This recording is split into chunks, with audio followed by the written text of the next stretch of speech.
Vamos ler todos juntos o Salmo? Aqueles que têm a Nova Versão Internacional, por favor, me acompanhem na leitura desses 3 versículos que compreendem o Salmo de número 131. Vamos lá? Senhor, o meu coração não é orgulhoso e os meus olhos não são arrogantes. Não me envolvo com coisas grandiosas, nem maravilhosas demais para mim. De fato, acalmei e tranquilizei a minha alma. Sou como uma criança recém-amamentada por sua mãe. A minha alma é como essa criança. Ponha a sua esperança no Senhor, ó Israel, desde agora e para sempre. Amém. Hoje nós estamos comemorando a Santa Ceia, como já foi falado. Eu percebo a ausência de alguns adolescentes que possivelmente estejam no Enem. E eu vi um comentário interessante esses dias sobre o Enem, dizendo o seguinte: olha, você que vai fazer o Enem, não se preocupe, é somente sua vida, sua carreira, seus sonhos, o amor dos seus pais que está em jogo. Não ajuda muito ouvir uma coisa como essa, não é? Vida, carreira, sonhos, amor dos pais que está em jogo, isso não traz paz ao coração. O salmo que a gente acabou de ler fala sobre paz, fala sobre uma vida em paz que tem a sua origem não em outra coisa a não ser um coração humilde, um coração que não é altivo, olhos que não são orgulhosos, ou inverti aqui as coisas, mas dá mais ou menos no mesmo. Muitas vezes a gente tem procurado a paz em lugares querendo trazer coisas para dentro da nossa vida, e aqui Davi está nos ensinando a que nós devemos tirar coisas da nossa vida. Eu devo tirar olhos altivos, devo tirar um coração orgulhoso, devo tirar ambição exacerbada, ou ambição por coisas que não são importantes, devo tirar essas coisas da minha vida. Agora, o interessante disso aqui é que Davi afirma a respeito de si mesmo: Senhor, eu não tenho um coração orgulhoso, eu não tenho olhos altivos ou arrogantes, de acordo com a sua versão, e eu não busco ou não anseio coisas grandiosas ou elevadas demais para mim. Talvez um tanto quanto, enfim, não seria um tanto quanto arrogante falar isso a respeito de si próprio? Vocês já se imaginaram nessa condição? A gente pensa em Davi, não, Davi tudo bem, agora, e se fosse o seu irmão do seu lado afirmando alguma coisa assim? Bom, por um lado, a gente tem que dizer o seguinte: ele está afirmando isso não é diante das pessoas, não. Daqui a pouco a gente vai ver isso. Não é igual aquele judeu que em praça pública dizia: obrigado, Senhor, porque não sou igual àquele ou aquele outro. Ele não falava isso diante dos homens, mas ele falava isso em secreto. Ele não falava isso para ser reconhecido e nem em voz alta. Isso aqui era uma oração pessoal. Não há lugar aqui para mentira. Se a gente fizer um paralelo aqui, ele cabe muito bem uma comparação com o Salmo 139, no qual Davi diz o quê? Senhor, olha, sonda o meu coração e conhece, vê se há em mim algum caminho mau. É uma relação que só cabe eu e Deus, só cabe você e Deus. Os irmãos podem ficar impressionados quando ouvirem você dizer alguma coisa assim. Agora, Deus sabe exatamente como está o seu coração, se você resolver dizer que os seus olhos, que o seu coração, que a sua busca, os seus anseios não são arrogantes ou egoístas ou orgulhosos ou grandes demais para você. Deus sabe exatamente. Diante dele você não vai conseguir esconder absolutamente nada. Mas imagina que você dissesse isso para Deus. Que autoridade eu e você teríamos de dizer para Deus que nós não somos orgulhosos?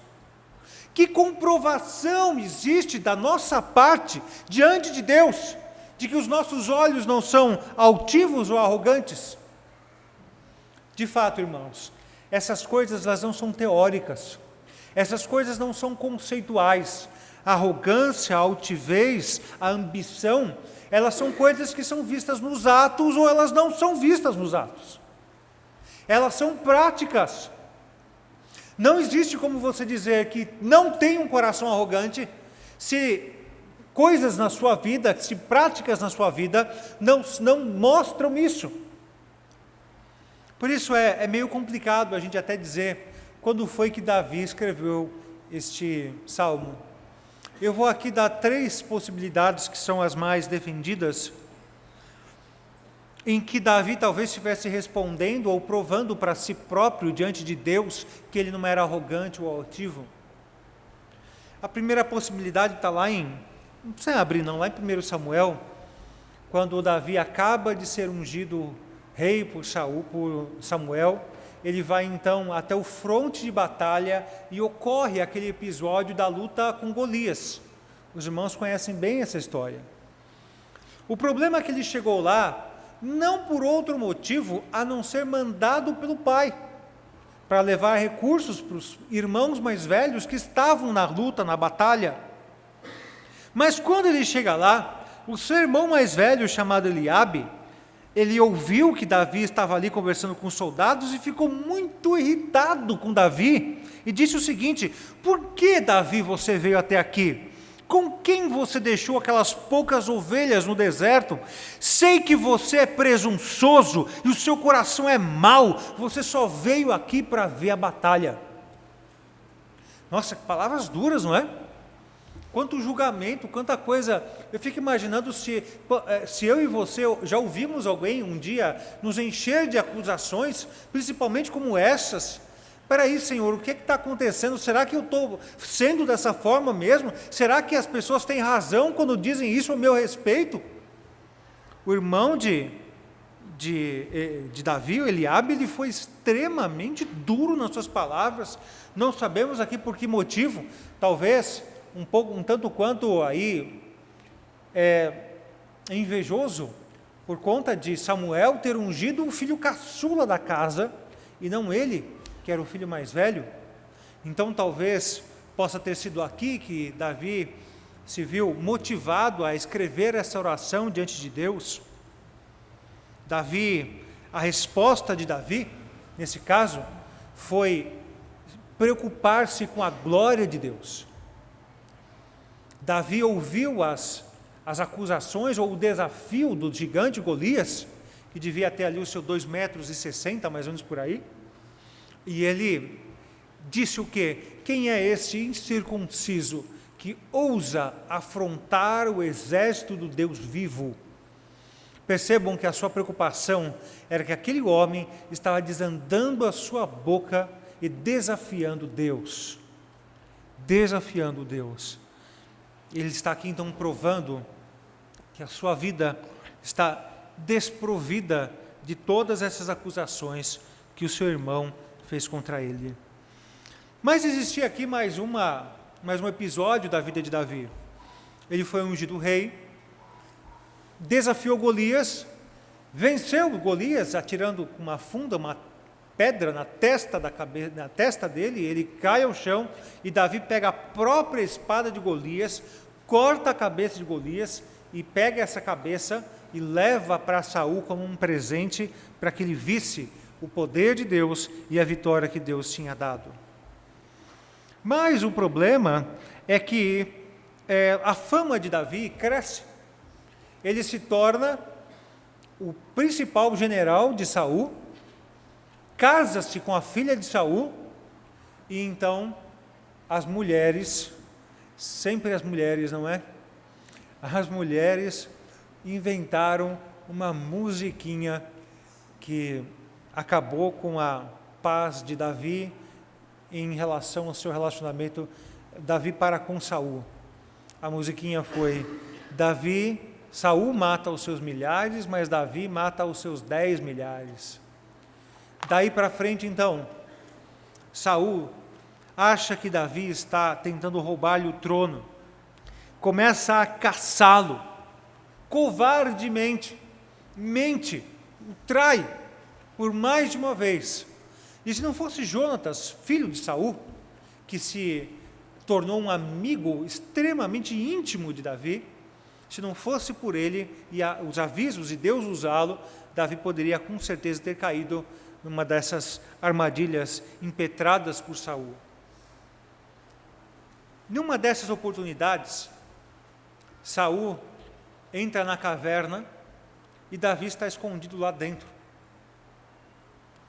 Não só Davi, mas Davi, o seu pequeno exército que ele havia montado lá na fuga, um pequeno exército de renegados, mercenários. Dentre esses, quando ficam sabendo que Saul está lá sozinho, pegam Davi e dizem o seguinte para Davi: Davi, o Senhor hoje entregou o seu inimigo nas tuas mãos, vai lá e mata-o. Já imaginaram que palavra interessante, não é?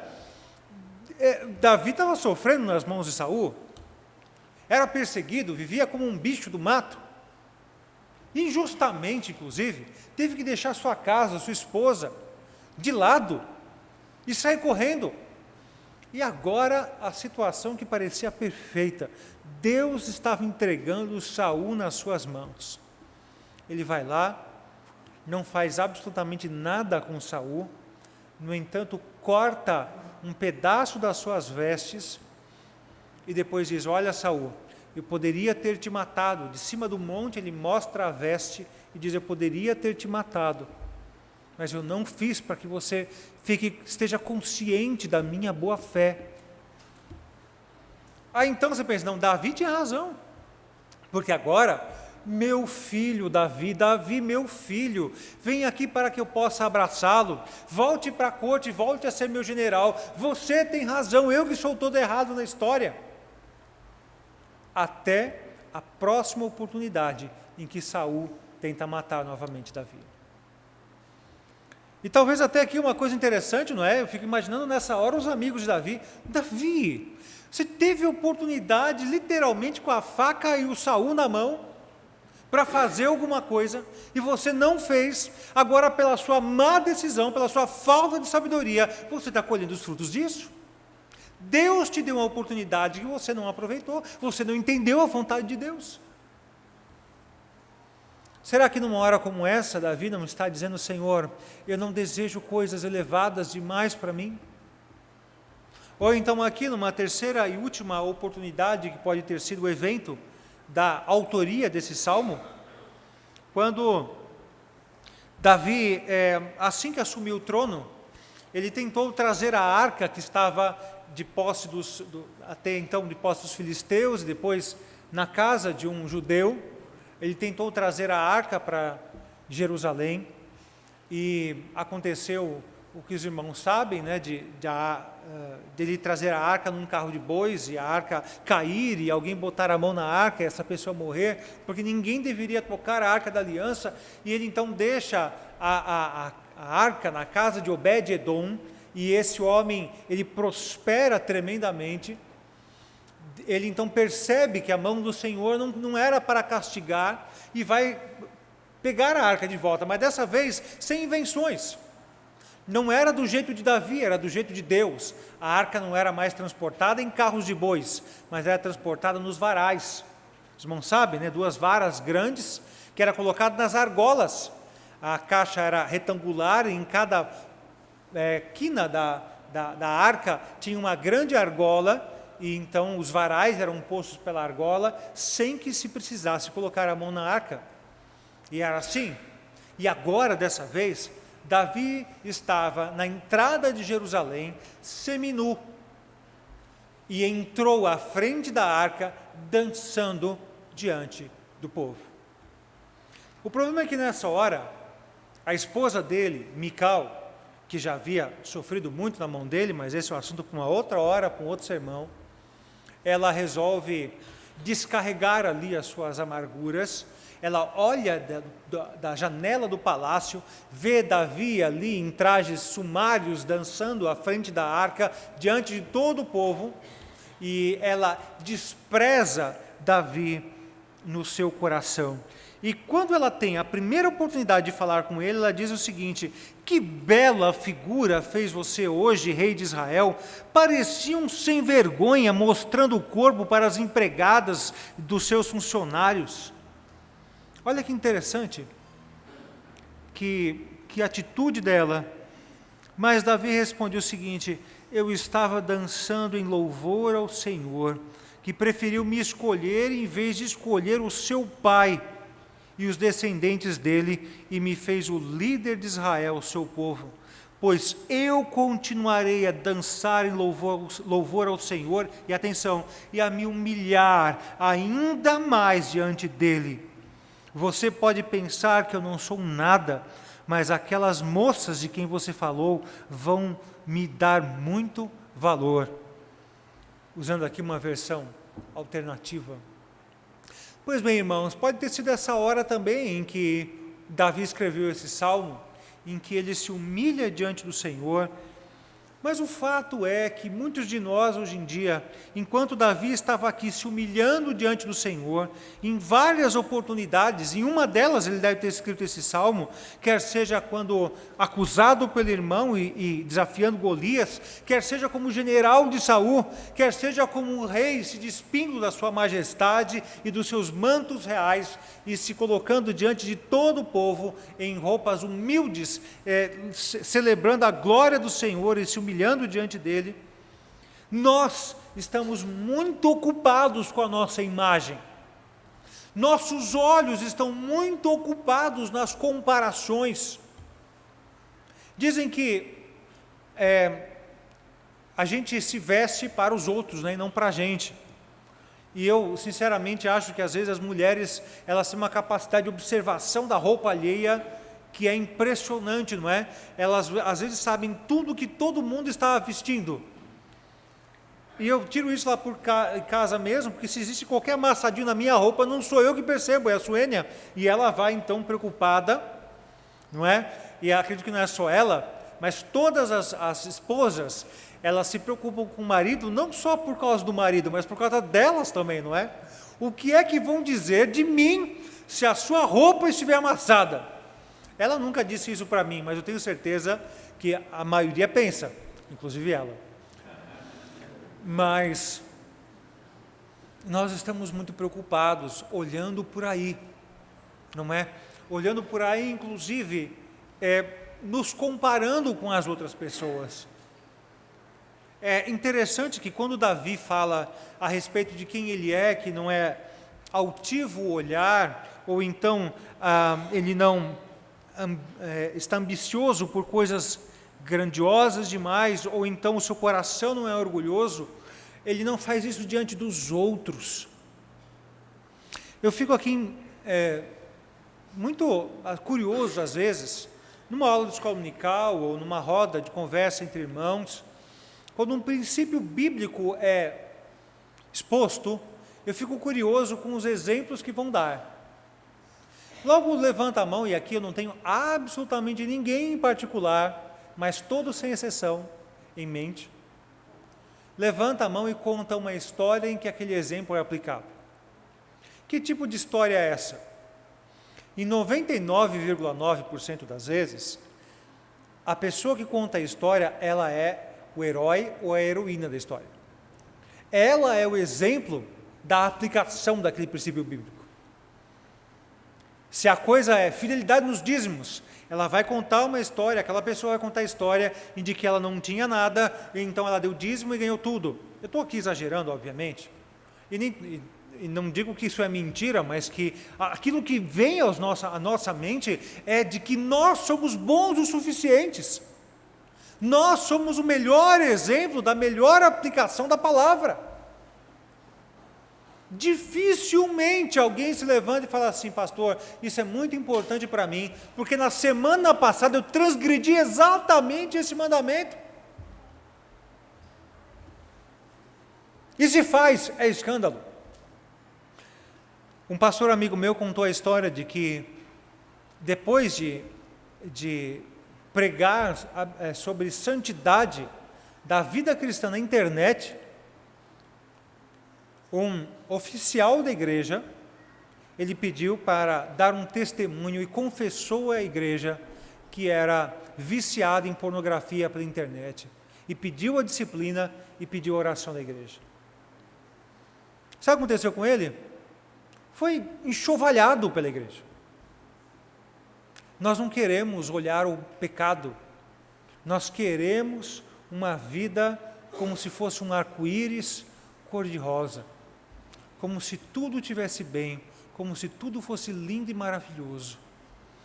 Nós não suportamos o mal ao nosso redor, a ponto de nos tocar. Nós não queremos ver o nosso próprio mal. E sempre que você se vê, parece, na maioria das vezes, você só se vê como um mocinho da sua história. Mas o problema é que aqui, Davi não está se expondo aos outros. Davi está se expondo a Deus. E aqui, não tem mocinho não. Não tem ninguém bom o suficiente. Eu já disse para vocês a respeito de uma parábola que Jesus contou, a do fariseu que se colocava de pé diante de todo mundo e orava de si para si dessa forma: ó Deus, graças te dou, porque não sou como os demais homens, roubadores, injustos, adúlteros, nem ainda como este publicano, jejuo 2 vezes por semana, dou o dízimo de tudo quanto ganho. Mas Jesus contou que era um outro, o publicano, o cobrador de impostos, que batia no peito e dizia: miserável homem que sou. E Jesus ainda pergunta: quem é que sai dali justificado? Não é aquele que tem uma opinião a respeito de si distorcida, não é aquele que se exalta. Tem tantas vezes na Bíblia em que nós vemos esses princípios sendo colocados, principalmente por Jesus. Jesus diz o seguinte: aquele que se humilhar como uma criança, esse será o maior no reino dos céus. Quem a si mesmo se exaltar será humilhado, e quem a si mesmo se humilhar será exaltado. Chegou uma hora em que os apóstolos começaram a discutir entre si, para saber quem era o maior no reino dos céus. Você acha que você é diferente desses apóstolos? O problema é que muitas vezes você não fala, mas você olha para o seu irmãozinho e pensa assim: eu sou melhor que ele, eu sou muito melhor que ele. O problema não são os nossos olhos somente, mas a maneira como nós olhamos os nossos filhos. Os meus filhos são melhores do que os filhos do meu irmão. Certa vez uma mulher se aproximou de Jesus e Jesus perguntou: o que você quer? E ela disse: Senhor, manda que no teu reino esses meus 2 filhos se assentem, um à sua direita e outro à sua esquerda. Perceberam como são as coisas? Você acha que nós somos diferentes deles? Nós não temos a coragem de dizer o que pensamos, mas nós somos iguaizinhos a estes homens, a essas mulheres da época de Jesus. Nossos olhos têm um profundo desejo pela altivez, pelo orgulho, pela soberba. O nosso passado, irmãos, precisa comprovar através de atos que isso não é verdade. Isso não é discursivo, isso não é teórico, isso precisa se materializar na nossa vida. Porque se o nosso passado não tiver essa caminhada, não tiver essas demonstrações, no nosso presente não vamos encontrar satisfação nessa vida. O orgulho, a arrogância, a altivez nunca podem fornecer plena paz, nunca podem nos dar plena satisfação. Somente guerra, somente necessidade cada vez maior de se autoafirmar. Parece que é uma fome insaciável. Você vai sempre querer mais, desejar mais, e nunca vai estar contente com aquilo que você tem. É como você come e nunca se sente pleno, satisfeito com o que você ingeriu. Uma coisa que a gente não percebe muitas vezes é que essa insatisfação, o orgulho, a altivez, elas têm a ver com querer tomar o lugar de Deus na nossa vida. E Davi, de uma maneira muito impressionante, ele chega até o ponto de dizer: Senhor, tem coisas que são elevadas demais para mim. Tem coisas em relação às quais eu não devo me envolver, elas não são para mim, eu não as entendo. Paulo, ao final da sua primeira sessão, na carta que escreve aos Romanos, lá em capítulo 11, ele diz a mesma coisa Ó profundidade da riqueza, tanto da sabedoria como do conhecimento de Deus. Quão insondáveis são os seus caminhos, quão inescrutáveis os seus juízos. Quem conheceu a mente do Senhor? Quem primeiro lhe deu para que venha a ser restituído? Percebem, irmãos, que no coração daquele que realmente é humilde, ele encontra um limite. Eu posso conhecer coisas, mas eu nunca vou ser sábio como o Senhor. Eu posso ter coisas, mas nunca vou ser rico como o Senhor. Eu posso ser bom ou amoroso, mas nunca tão bom ou tão amoroso como o Senhor. E aí então, Davi, para que ele experimente essa satisfação no presente, ele ensina para a gente qual é o segredo.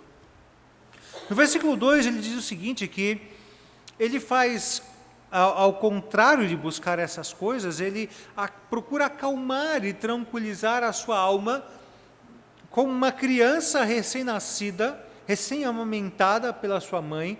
A minha alma é como esta criança. Existem aqui algumas interpretações, para mim a que eu mais gosto, que parece mais óbvia, é que existe um processo de fazer calar a alma.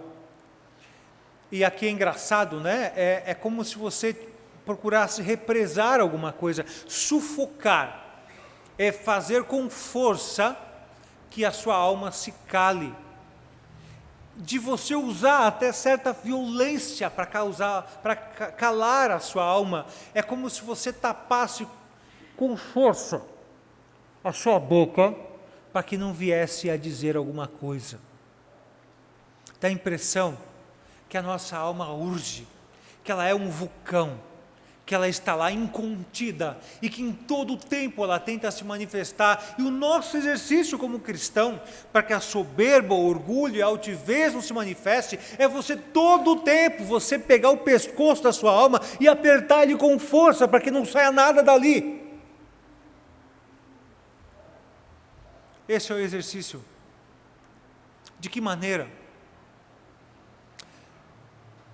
Nossa alma é tremenda, ela nos leva a pensamentos, nos leva a ações, nos leva a desejos. Não sei se você percebeu isso, mas Davi começa o salmo dizendo a respeito de coração, de olhos e de buscas de ações, no final das contas.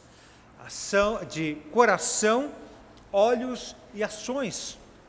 Coração orgulhoso, olhos arrogantes e ações grandiosas demais. O que Davi está mostrando é que o domínio da alma é para que ela não domine, em primeiro lugar, as intenções. Percebem aquilo que é proibido no 10º mandamento? O que é proibido no 10º mandamento mesmo? Não cobiçar. Não é uma ação, é uma intenção. Não é o pecado concretizado, mas é o desejo de você cometer um pecado. Roubar a mulher do próximo, o bem do próximo, o escravo do próximo. É assim que aquele texto transcreve o cobiçar. Não deseje nada que não é seu. Coração, olhos e ações. Nessas 3 esferas, a alma vai começar, e ela sempre começa a falar, ela sempre começa na intenção. Davi é prova disso. Isso aqui que ele está escrevendo a seu respeito, ele escreve num certo momento da sua vida, mas não pense que ele conseguiu ser assim o tempo todo. Quando ele estava lá no palácio e acontece o adultério com Betseba, ele traz a esposa do seu vizinho e amigo e chegado para se deitar com ele. É dito que antes disso acontecer, ele estava desejando ela de longe. O pecado aí começando a brotar na intenção, antes de se concretizar na ação. E é assim que as coisas acontecem, irmãos. Vamos pensar aqui um pouquinho num pecado de você falar mal de alguém. Simplesmente isso não vem de uma hora para outra. O falar mal de alguém é uma coisa que transborda. transborda porque você deixa ferver no seu coração. O ódio, a amargura, que está por detrás do falar mal de alguém, é gerado porque você começa a pensar mal dessa pessoa. Você permite que a imagem dela no seu coração esteja associada a coisas ruins. É ou não é verdade que você começa a retroceder no tempo? Olha aqui, irmãos, que maldade! A gente retrocede no tempo e se arrepende de não ter feito mal àquela pessoa em oportunidades que nós tivemos. Por que eu não aproveitei aquele momento para dar naquela pessoa no momento que eu pude?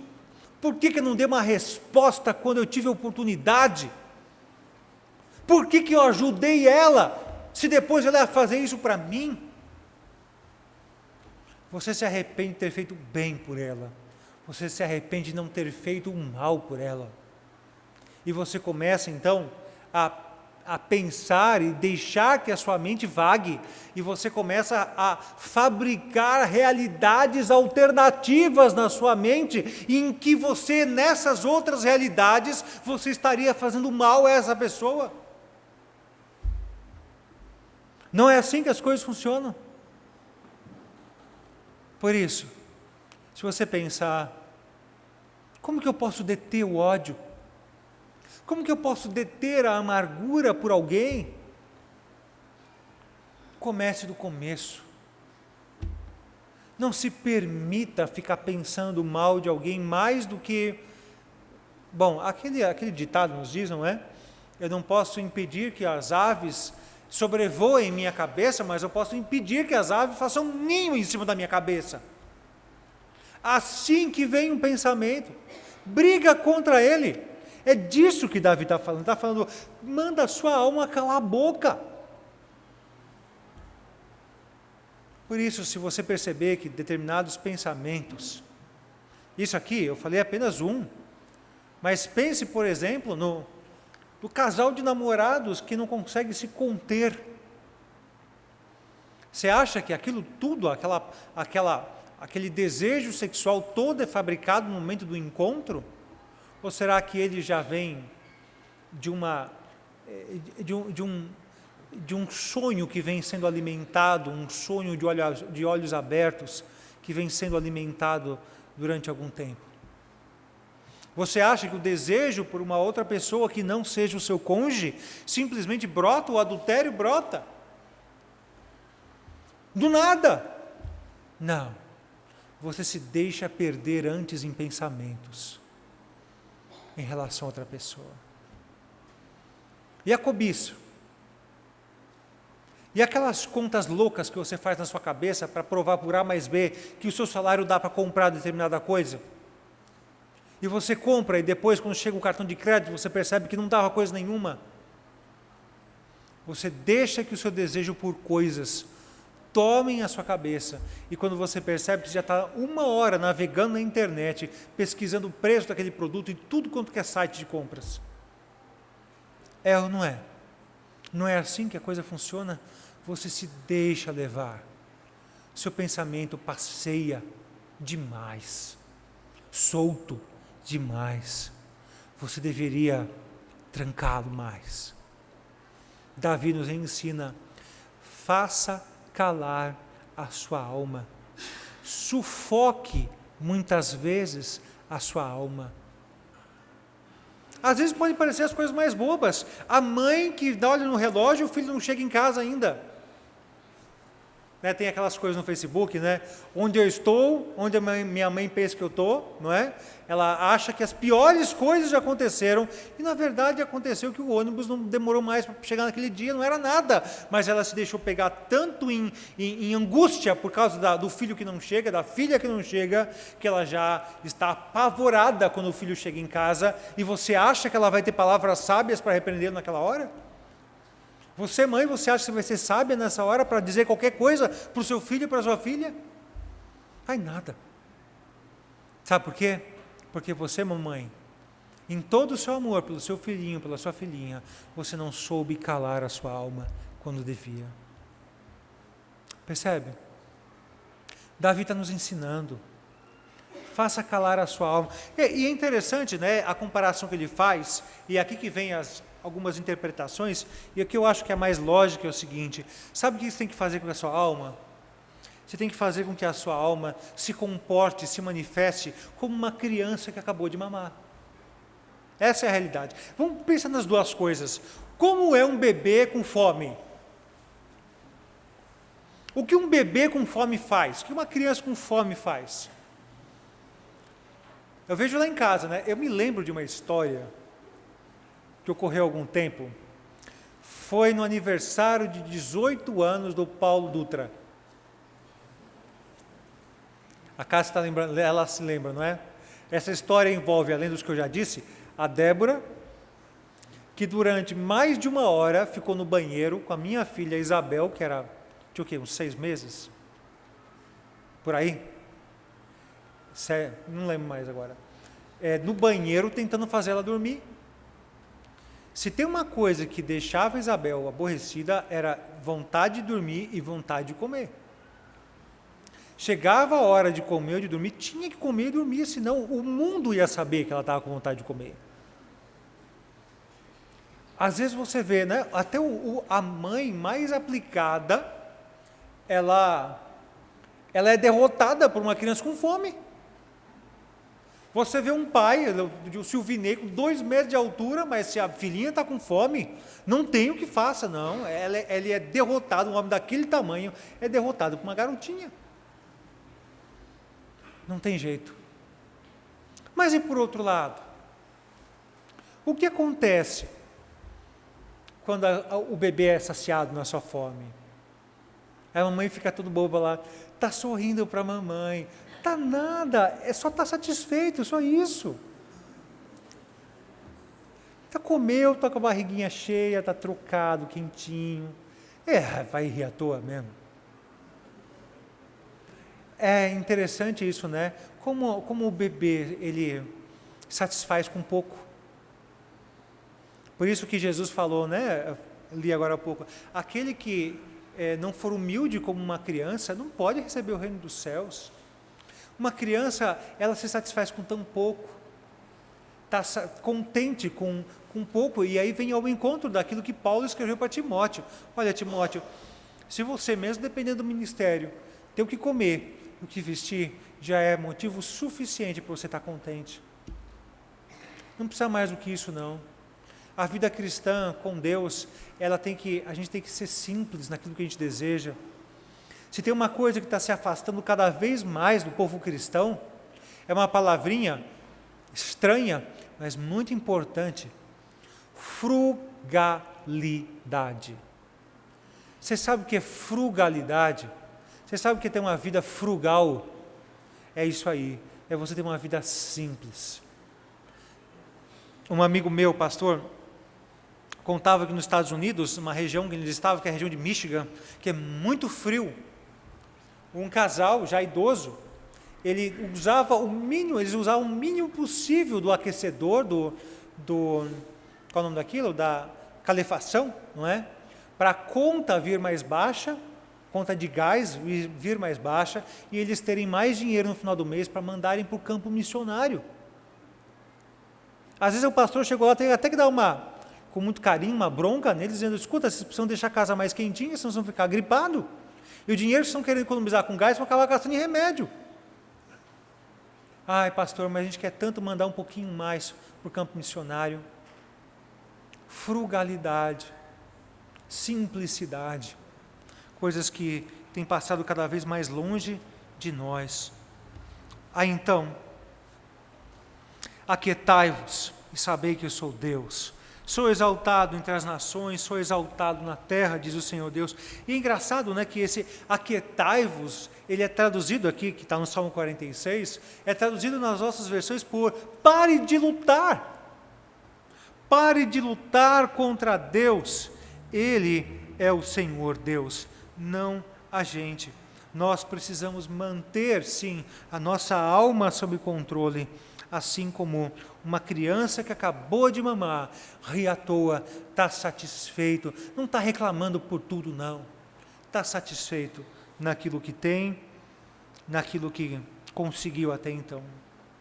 Então, vejam só, uma história de humildade traz uma satisfação presente.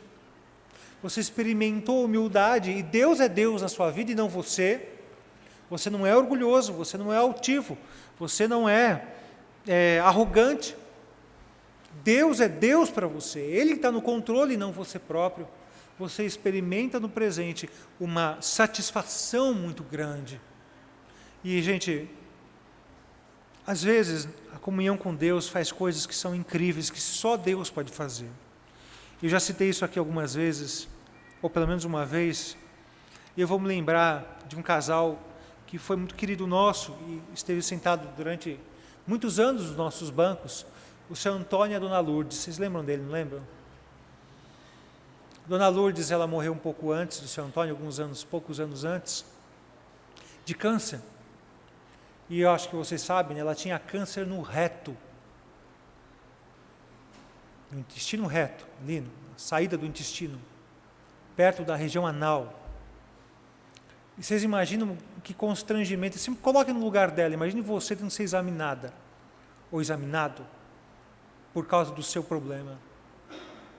Mas o problema é que ela estava lá na USP, no Hospital das Clínicas, e lá vinham equipes examiná-la, o médico e 10, 15 estagiários, residentes.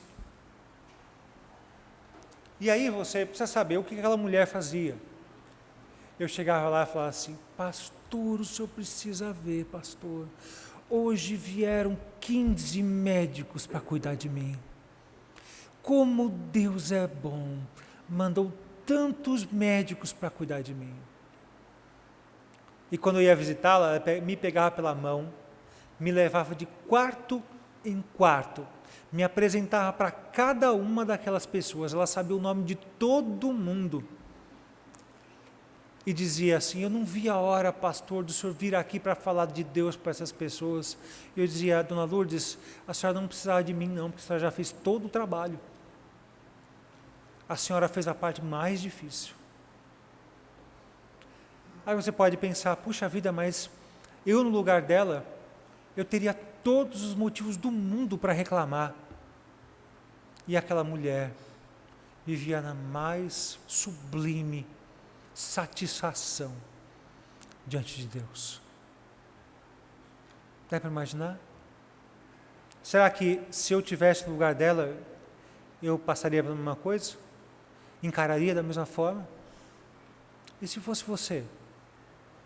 Como você se comportaria? Mas o fato é que com o Senhor o pouco é muito. Com o Senhor, Ele transforma nossa tristeza em alegria, nosso lamento em gozo. Isso é uma coisa sobrenatural. Talvez você esteja procurando milagre no lado errado da sua vida. Quem sabe se o milagre você não devesse procurar o milagre na sua satisfação. O futuro, então, meus irmãos, a nossa satisfação presente, ela tem que projetar para nós um futuro diferente. Me diga uma coisa: como foi que vocês se sentiram quando você acabou de assistir o filme Tropa de Elite 1?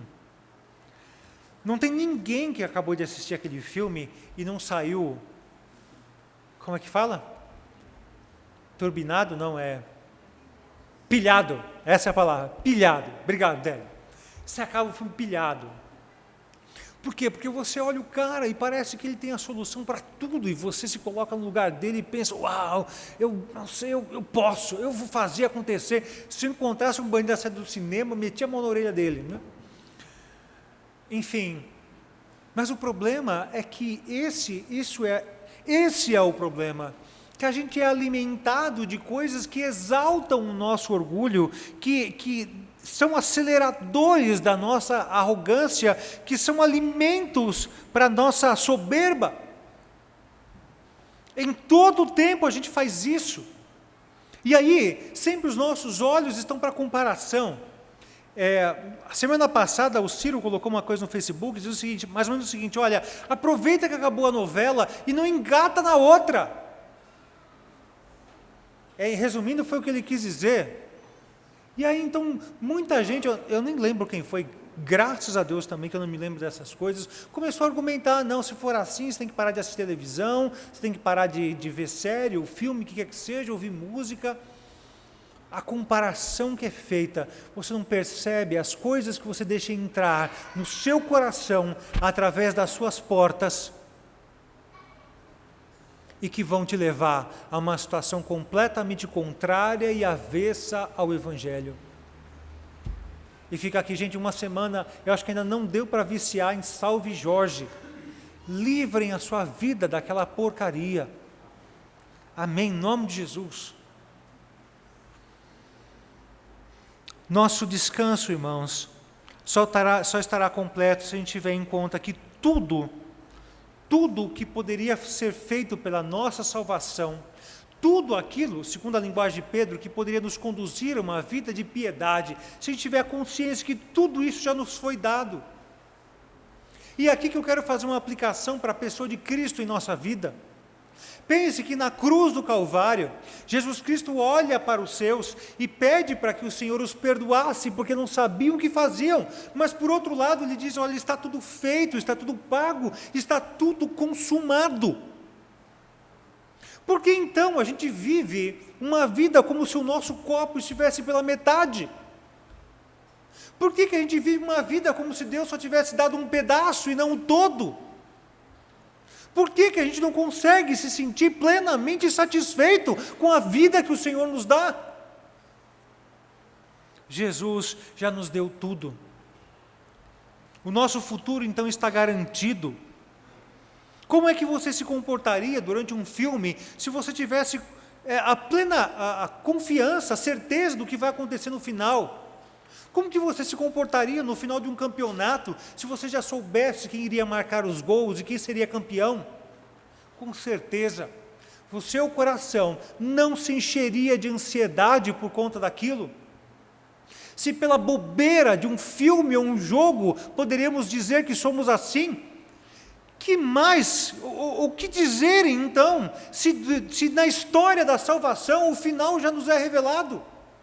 A história da redenção significa que eu estarei na eternidade no céu, louvando diante do Senhor, dizendo que bendito é o Cordeiro que foi morto. Ele é digno de receber a honra, a glória, o louvor, pelos séculos dos séculos. Por isso, Davi fala para Israel, olha Israel, põe a sua esperança no Senhor, deposite o seu futuro no Senhor, porque Ele já escreveu a história. Ele não está no tempo, Ele já consumiu a história. Ela é fato, ela é tudo para a gente já. Não é uma perspectiva, não é uma loteria, mas é uma certeza. Tudo, irmãos, tudo está conectado com a vida eterna. Deveria estar conectado com a vida eterna.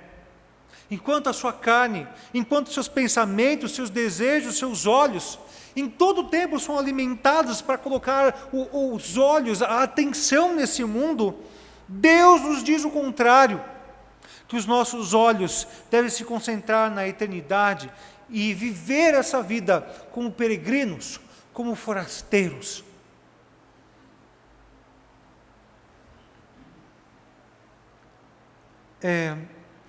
Nós vamos passar a Santa Ceia dentro de algum tempo, alguns momentos. O conjunto masculino, no começo do culto, entoou um cântico baseado na história de Elias. Aliás, vocês perceberam que é a história de Elias, que estava aqui? Em que passa diante de Elias o terremoto, o fogo. Mas Deus, a voz do Senhor estava na brisa. A voz do Senhor estava ali para acalmar o coração de Elias. O desafio era grande. Acabe e sua esposa malévola estavam no encalço dele. E Deus se revela na brisa. Só aquele que tem o Espírito Santo no coração que é capaz de ouvir Deus na brisa. Aquele que não tem, busca Deus no terremoto, no grito, no barulho. mas a gente precisa aprender a encontrar Deus na suave, calma, serena e tranquila voz do Senhor. Que Ele aquiete o nosso coração e que a gente faça a nossa parte. Que participemos da ceia e ela seja um tudo para nós. Que o Senhor nos abençoe.